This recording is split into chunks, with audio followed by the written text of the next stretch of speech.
Alors, c'est fini. Ils ont voté. Tu savais très bien que ça arrivait si tu mettais ça dans les votes. Oui, je sais. J'espérais qu'ils aient pitié de moi. Ouais, peut-être. Mais tu serais passé un jour ou l'autre. Ouais, je sais.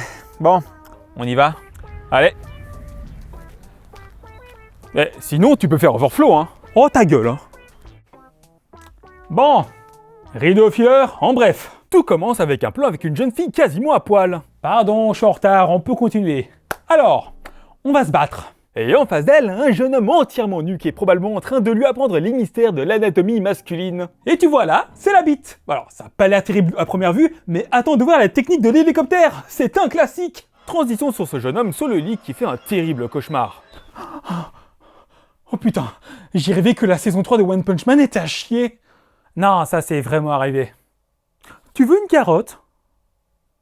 Notre protagoniste du jour, Keiharu, est donc un jeune homme ordinaire approchant de l'âge adulte. Il vit paisiblement dans un petit village, espoir et rêve dans les yeux, avec un avenir radieux d'aventures en vue. Mais ne prenez pas ça en compte, ça va légèrement dégénérer. Mais des visions insistantes tombent notre héros en herbe qui est guidé auprès d'un mystérieux lac d'où sort une fille, parce que pourquoi pas ? Et elle se présente comme l'esprit des étoiles et lui demande ce qu'il désire. Plus de vêtements ? Ouais non, car va pas y en avoir beaucoup dans cette série. Keiharu lui demande donc la vision, le pouvoir de tout voir. Oh, on voit déjà pas mal de choses niveau fille. Bordel, il était pas en prison, lui. Et pour exaucer son vœu, l'esprit lui embrasse l'œil. Bah heureusement qu'il n'avait pas d'autres idées. Alors, quel est ton vœu ? Alors, j'ai bien une idée. Son œil commence à lui donner les capacités de tout voir, toutes les infos de type statistique et manant environnant. Alors, niveau combien ? Ouais, je confirme. Niveau 12, en tondeuse à gazon. Mais j'ai pas de jardin. Ah et t'as la syphilis aussi. Niveau 2 et toujours pas de jardin. Petite ellipse sur un combat dantesque entre la reine des démons et les héros venus la détruire. Attendez, je crois qu'on a sauté 2-3 chapitres là. Mais ça ne se passe pas très bien. Keiharu est derrière à ne rien faire et nous explique sa vie. Il a hérité d'un pouvoir de guérison mais qui a la contrepartie de subir toutes les douleurs qu'il soigne. Ce qui, il faut l'avouer, casse un peu les couilles. Et pour couronner le tout, il a été utilisé et torturé au fil de sa vie. Ce qui, on peut l'admettre, n'est pas folichon pour le moral. Oui, on préfère se faire une bonne salade de fruits. Ah, mais ne t'inquiète pas, il y a pas mal de melons qui vont arriver. Et après ça, il décide de prendre les choses en main et d'aller soigner à mort la reine démon. Genre un massage cardiaque mais où t'appuies un peu trop fort. Rappelez-vous les enfants, si vos mains traversent la cage thoracique, c'est que c'est trop fort. Et l'eau bouche à bouche, c'est sans la langue. C'est mon avocat qui me l'a dit. La reine des démons vaincue, Keiharu récupère la pierre philosophale qui se trouvait dans son cœur. Et l'utilise devant le regard terrifié de Flair, sa camarade de guerre, pour soigner le monde et remonter le temps. Alors, la pierre philosophale, c'est pas le truc pour transformer le métal en or ? Commence pas à chercher la logique. Y en a pas. Ta gueule c'est magique ? Ta gueule c'est magique. C'est la révélation, car oui, le pouvoir de tout voir est également un moyen pour Keiharu de voir ce futur possible, afin de pouvoir changer ce destin funeste. Ah, donc il va faire en sorte d'éviter les erreurs pour avoir une vie remplie de joie. Si seulement. Maintenant, fort de ses souvenirs, il décide de se préparer pour la suite, et donc de bouffer des champignons empoisonnés pour se créer une résistance au poison, car il a un très très gros cerveau. Et c'est évidemment comme ça qu'on développe son système immunitaire. Aujourd'hui, j'ai pris 2 lignes de coke, demain ce sera 3. Et comme dans sa vie passée, la gentille Flair débarque dans son village pour l'enrôler, ayant été choisi comme héros. Hey, vous avez vu ? Flair a la même couleur de cheveux que la crinière du cheval. Eh ouais, je fais attention aux détails. Cet anime est rempli de petits easter eggs du genre. Retour à la capitale où il rencontre le roi, dévoile son pouvoir de soigneur et après une journée bien remplie, part se reposer dans sa chambre. Et c'est là que ça part en couille. Une femme de chambre débarque et ne prend même pas le temps de dire bonjour, qu'elle se met à poil et bah ça baise. Y a pas d'autre moyen de le décrire. Bon, je sais pas, peut-être une agression sexuelle ? Bon bah non, tu sais très bien que quand c'est sur un homme, ce n'est pas possible. Mais qu'allez-vous imaginer ?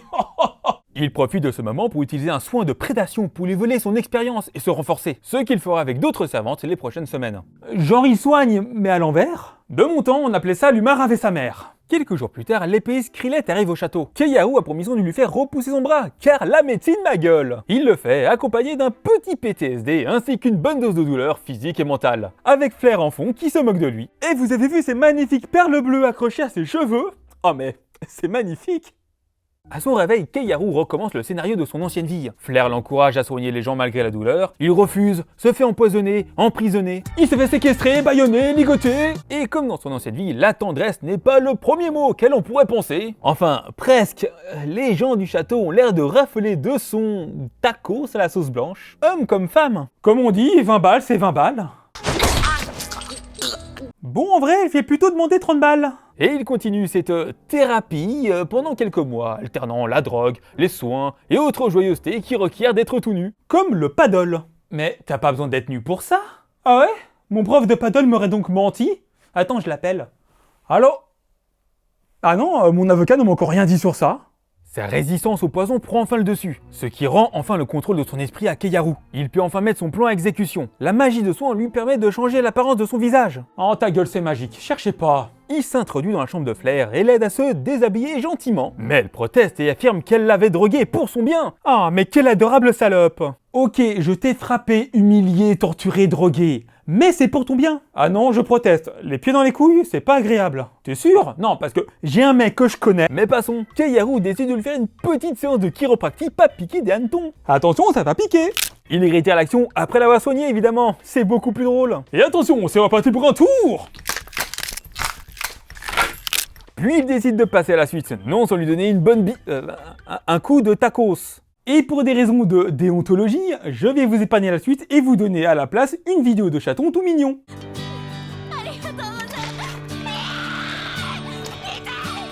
Et vous allez en voir beaucoup des chatons aujourd'hui. Oh ça!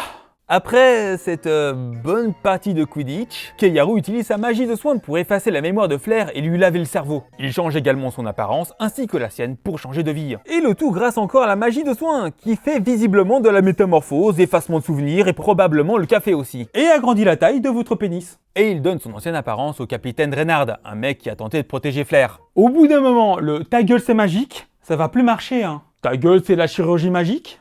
Pas convaincu. Sa vengeance sur Flair accomplie, il décide de son nouvel objectif, se venger de ses autres gentils camarades héros et de retrouver la Reine Démon pour savoir ce qu'elle voulait protéger. Probablement son intégrité physique. Au réveil de Flair, Keiharu lui annonce sa nouvelle identité, Freya, sa servante ainsi que son amante, et utilise son soin pour la persuader de ses infos. Car ça marche aussi comme ça. Ta gueule, c'est psychologique. Et qui dit nouvelle identité, dit nouveau nom. Dites au revoir à Keiharu et accueillez chaleureusement Keiharuga. Bonjour, vous êtes Cyril, non? Ah non, je suis Cyril Gars. Ah oui, une personne totalement différente. Petit rêve de son ancienne vie rempli de mes aventures avec ses anciens compagnons. Qui inclut diverses activités humides et autres contorsions que vous n'avez pas envie de voir. Non mais vraiment. Keiharuga se réveille bien motivé à accomplir sa vengeance, mais juste avant, petite partie de Scrabble. De passage dans une ville non loin, notre duo découvre que l'eau potable de la ville est empoisonnée. En tant que soigneur, il décide de créer un antidote. Il boit l'eau et utilise son soin pour créer un antidote. Ta gueule, c'est chimique. Il négocie rapidement avec le chef du village pour leur vendre une partie de ses antidotes. Avec cet argent, il est l'heure d'aller faire les courses. De la nourriture, des équipements, une monture, un deltaplane. Non,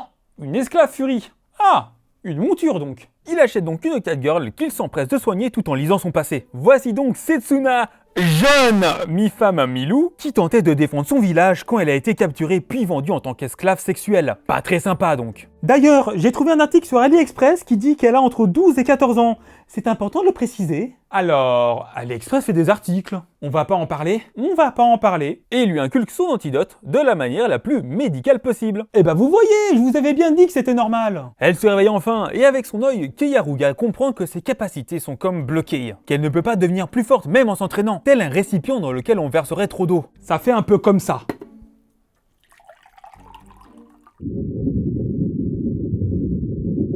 Keiharu propose donc de lui agrandir son récipient grâce à sa magie et qu'elle doit prendre son avenir à deux mains. Prendre son avenir à deux mains? Il veut dire quoi par là? Ouais non c'est trop là, je me barre. Après cet agrandissement efficace, ils vont au village de Setsuna, toujours en proie à des soldats de la capitale. Il se prépare rapidement et va découper gentiment les assaillants grâce à son soin. Ta gueule, c'est métallique. Un massacre plus tard, Setsuna se soumet entièrement à Keiharu et ensemble, ils offrent leur corps à la nature. Même s'il est plutôt de nature à s'offrir son corps. Fais gaffe, tu penses vachement fort. Le voyage reprend maintenant accompagné de leurs nouvelles camarades. Une petite pause au bord de la forêt plus tard, où Keiharu se fait un petit plaisir coupable. Et coupable, il l'est de bien des manières. Ils reviennent au village précédent, toujours aussi en bon état. Non, mais vous confondez, c'est juste une maison avec un toit décapotable. J'ai juste perdu le toit. Il accepte de vendre son antidote pour une grosse somme en n'en ayant rien à foutre car non seulement ils peuvent pas la fabriquer sans sa magie, et en plus il a déjà purifié la source d'eau contaminée avec son soin. Ta gueule, c'est hydraulique. Mais alors qu'ils s'en vont, ils se font attaquer par Krillette, l'épice qu'il avait soignée quelque temps auparavant. Elle enquête sur la personne qui a attaqué les soldats de l'Empire et du coup a décidé de leur péter la bouche. Freya riposte mais se fait mettre à terre en un coup. Ce qui, vous l'imaginez bien, met en rogne Kei Haruga. Ah bon? Genre il s'inquiète pour elle? Non, c'est juste qu'elle a abîmé son jouet. C'est comme si on cassait ta PS5. Oui, sauf que je mets pas ma bille dans ma PS5 moi. Ou ta manette de Wii. Oui, mais sauf que moi... Oui, en effet. Le combat s'engage, nous offre une jolie scène de baston. Ah mais je le précise, hein, quand c'est bien fait, faut le dire. Le budget animation n'est pas parti que dans les fortes poitrines. Mais faut pas déconner, Kei Haruga prend le dessus très rapidement, brisant son épée et son esprit. Genre tu balances des zeugmas comme ça, toi? Oh bah faut bien relever le niveau intellectuel de cet anime. Hein. Et c'est ainsi, déployant son dard saillant, que notre soigneur invaincu libéra promptement sa semence pleine de vertus, le tout en déflorant la madame et son cul. Baudelaire, je crois. Capturés puis soignés, Freya et Keiya persuadent Krillette que ce sont eux les gentils et que c'est un complot, le tout en utilisant son ancienne apparence pour la convaincre. Se rendant compte de son erreur, Krillette propose donc de les aider et de se racheter. Genre en offrant ses services, combattant vaillamment et protégeant ses arrières? Plutôt en se déshabillant, en offrant ses arrières et subir ses services sans protection. Ouais, c'était trop beau pour être vrai. Après une bonne nuit bien moelleuse, l'équipe aperçoit des soldats de la capitale à la recherche de Keiya. Et pour l'obliger à se montrer, ils ont ramené les habitants de son village natal qu'ils ont kidnappés. Oh bah ça c'est pas très gentil. Tu sais ce qui est pas très gentil non plus? Quoi? Les génocides. C'est pas gentil. En allant enquêter, il apprend que Anna, la personne qui s'était occupée de lui étant enfant, a été emmenée par Reynard, le mec à qui il a donné son apparence et qu'il a profité d'elle un peu trop. C'est pas gentil non plus. Il tend donc un piège pour amener Reynard dans un coin isolé et décide de lui défoncer la rondelle bien méchamment. Et encore une fois, c'est pas une métaphore. Oh ça non! Il utilise son soin pour la transformer en femme et la présente à ses chaleureux amis. Alors, je dois avouer que je suis pas très chaud. C'est si indécent qu'ils n'ont même pas insisté sur cette scène. C'est dire. Après ça, il part retrouver Anna, qui avait été laissée dans un bâtiment au hasard. Comment il savait qu'elle était ici précisément? Ta gueule, c'est géographique. Il tente de la soigner, mais c'est trop tard et elle rend son dernier souffle devant lui. Reste en paix Anna, toi qu'on a vu 60 secondes pendant cette série, dont 30 à poil. Fortement impacté par cette perte, Keiya n'a plus d'autre choix que de... mettre bien cher à Freya et Setsuna tout en chialant bien fort. Comme l'a dit un jour un grand homme, du sperme coule sur mes larmes. Côté capitale, on voit la sœur de Freya, Norn, assise sur un mec qui aboie et qui s'appelle John. Ce qui est un métier d'avenir stable. Sacré John. C'est pas Lia qui va le remplacer lui. Elle a récemment appris pour la disparition de Reynard et, après avoir mis 2-3 pieds bouche à John, courage John, elle décide d'ordonner l'exécution des gens de son village encore en captivité. La nouvelle ne ravit pas particulièrement Keiya qui avait déjà eu affaire à elle dans son ancienne vie. Et pour résumer, c'est une connasse. Et une belle connasse. Et ce n'est pas du jus d'orange. Ouais, c'est encore mieux. Direction le Colisée, là où aura lieu les exécutions. Et attention, jouons tous ensemble à... Mais où est donc Kei Haruga? Il est là. Si vous aviez deviné, vous remportez cette photo de banane. Félicitations. Il débarque enfin dans l'arène sous sa forme de Keiharu et la bagarre commence. Et préparez-vous, ça va saigner.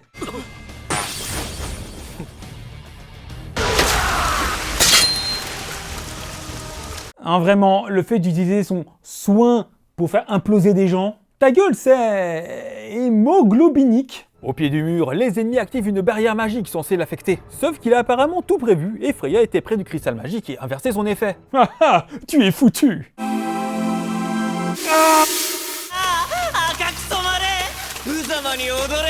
Ah non, mais je vous avais dit que ça allait saigner. C'est à ce moment que Keiya se rend compte que les villageois étaient tous empoisonnés et qu'ils étaient donc condamnés depuis le début. Du coup, seconde partie du plan. Freya apparaît dans le ciel sous l'aspect de Flair. Oh mon dieu, il est de retour. Mélenchon-chan. Elle annonce que l'Empire c'est des méchants pas gentils et pour les convaincre, elle se met à chanter. Pourquoi pas?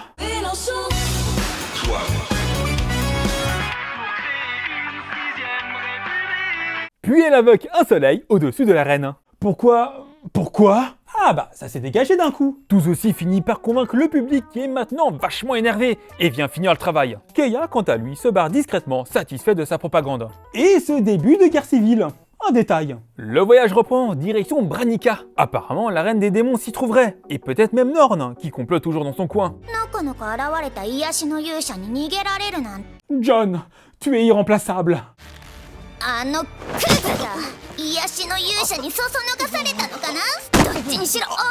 John! Et pendant ce temps, je me disais aussi que ça faisait un moment. Bah oui, il faut pas oublier pourquoi le public est là. Ils arrivent à Branica, qui est une ville où les humains et les démons cohabitent en paix. Et alors qu'ils se renseignent tranquillement dans une taverne, une jeune fille qui ressemble comme par hasard à la reine des démons s'assoit à côté de Keia. Mais non, c'est juste un détail. Absolument, personne n'y croit. Cette démon est d'une espèce qui est activement chassée dans cette ville, sur ordre du roi démon actuel. Et justement, une attaque arrive très vite, mettant un terme à leur repas. Non mais c'est juste la 3e fois cette semaine quoi. Keia lui explique qu'elle est la future reine démon et qu'ils se sont rencontrés dans le futur. Il souhaite s'allier à elle et l'aider à devenir une reine démon et récupérer le cœur du roi actuel pour en faire une arme. Si tu lances assez fort un cœur, ça peut servir d'arme en effet. Mais il lui laisse la nuit pour prendre sa décision. On apprend également son prénom, Eve. Après une bonne nuit de sommeil, elle se réveille pour être accueillie par la routine matinale de Keia et ses amis. Ça réveille mieux qu'un café. Mais vu qu'il est réveillé, notre soigneur en herbe lui propose tout naturellement de les rejoindre.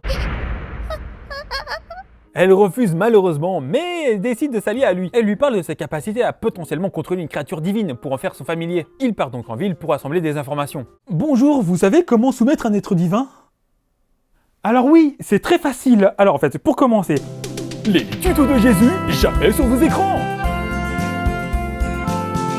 En ville, il croise l'un des assaillants du jour d'avant et décide qu'il faudrait quand même les abattre à la nuit suivante car ils sont vachement gênants. C'est pas diplomatique, mais c'est efficace. Mais avant cette mission nocturne, petite remise en forme, toujours sous l'œil un peu moins réticent de Eve. Le zizi dans la zézette, cordialement. Le camp des démons est vite trouvé et Keia balance un aphrodisiaque sur le taureau de compagnie qui devient légèrement excité et prend le premier truc lui ressemblant un peu pour assouvir ses pulsions. Heureusement que c'est une fiction. Vous imaginez s'il y avait quelqu'un qui se déguisait genre en minotaure pour faire des trucs du genre?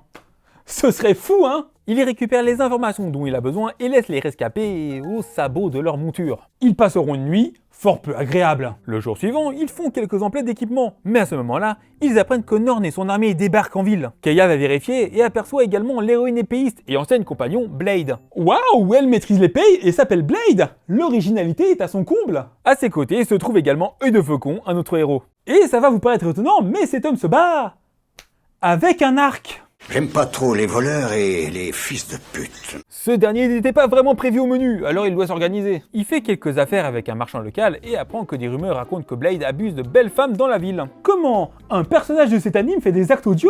Mais je suis choc-barre de baiser. En parlant de baiser... Ne voulant pas abîmer ses jouets, Keia décide de prendre une apparence de femme pour servir d'appât pour Blade. Il demande également à Freya de le maquiller pour le rendre encore plus belle. Mais il peut utiliser son soin pour ressembler à une femme, mais il peut pas se donner un visage parfait avec? Ta gueule, c'est esthétique. Keia rejoint la taverne où séjourne Blade et se fait rapidement aborder, draguer, droguer et kidnapper. Une soirée normale pour une femme donc. Il se laisse faire, essaie de la combattre un peu plus tard, mais Blade est trop fort grâce à son épée magique. Il se retrouve menotté dans un lit. Bah tiens, pour une fois que c'est pas l'inverse, on doit sentir mal pour lui là. Alors, j'ai de l'empathie, mais là faut pas déconner. Blade commence à lui faire des choses et met sa main dans son slip à la recherche du trésor féminin dont elle raffole. Sauf que là, elle tombe sur un os. Et c'est toujours pas une métaphore. Enfin si, il a pas un os à la place de son pénis. Oui, on avait compris. Non, car c'est curieux de se dire qu'on peut se faire une fracture du pénis, alors qu'en général une fracture ça ne concerne que les os. Oui, on peut continuer. Et puis bon, même si on avait un os dans le pénis, ce serait pas pratique. Imagine à l'école si... Dégoûté au plus haut point de cette découverte phallique, Blade rend une partie de son déjeuner. Je sais pas si c'est pire que de se moquer de son engin, mais dans tous les cas, c'est douloureux. Cela laisse juste assez de temps à Keia de se détacher et d'utiliser une arme cachée pour empoisonner Blade. Et à son réveil, elle se retrouve au milieu de 3 monstres affamés, autant en viande fraîche que en viande fraîche. Et la suite, je vous fais pas un dessin. Ah si Cyril, fais-nous un dessin. Alors, ça c'est Blade, et ça c'est les 3 messieurs qui voulaient faire un câlin tout nu. Et pendant ce temps, Keia observe la scène en se faisant son meilleur steak frites. Et chaque personne profite de la délicieuse sauce du chef. Elle n'a juste pas la même couleur, ni le même goût. Après ce absolu cinéma, il reprend son plan de base. C'est au marché qu'il se fait aborder par Œil de Faucon, qui en réalité est triste. Oh non, il est triste. Oh quelle tristesse. Non, triste, c'est juste son prénom. Son prénom, c'est juste? Tu veux pas décéder? Il se rend bien compte qu'il est trop fort pour lui actuellement, et qu'il lui faudrait une nouvelle arme. Il utilise donc son orbe de héros pour créer un gant magique renforçant ses pouvoirs. Et pour fêter ça, pizza! Sauf que la pizza a la forme d'une jeune fille et d'une catgirl à poil. Ça a changé Domino's Pizza. Du côté de Norn, peu impacté par la disparition de Blade, décide de lancer une petite attaque générale pour tuer tous les démons de la ville, car elle ne les aime pas. Tiens, un génocide racial. Il ne manquait plus que ça. Oh mais t'as raison, avec androphobie, ça remplit une ligne. Keia, qui observait le tout de loin, aperçoit son ami marchand se faire empaler, ce qui lui donne enfin une raison d'intervenir et de les arrêter. C'est vrai que le massacre de ces 30 dernières minutes ne suffisait pas à lui seul. Ah bah oui, on est outré d'un malheur que quand ça nous touche personnellement. On n'est pas sans cœur quand même. Au même moment, Freya refait le coup de l'hologramme dans le ciel et lâche son meilleur discours pour leur demander d'arrêter. J'ai fait un rêve. J'ai vu que tuer des gens, c'était méchant. Et c'est pas gentil d'être méchant. Alors, soyez gentils, bande de fils de pute. Entre-temps, Keia s'est introduit dans le château où se trouvent Norn et Trist et les attaque. Après quelques échauffourées avec Trist, il utilise sa nouvelle arme et son ennemi explose. Oh merde, tu crois qu'il est blessé? Bah ça va, il est juste mort. Mort, c'est son nom de famille du coup? Il met ensuite à terre Norn et l'emmène dans sa cave pour lui faire découvrir l'amour entre sœurs. L'amour avec un grand cul. Après tout cet amour, il lui inflige le même sort qu'à sa sœur.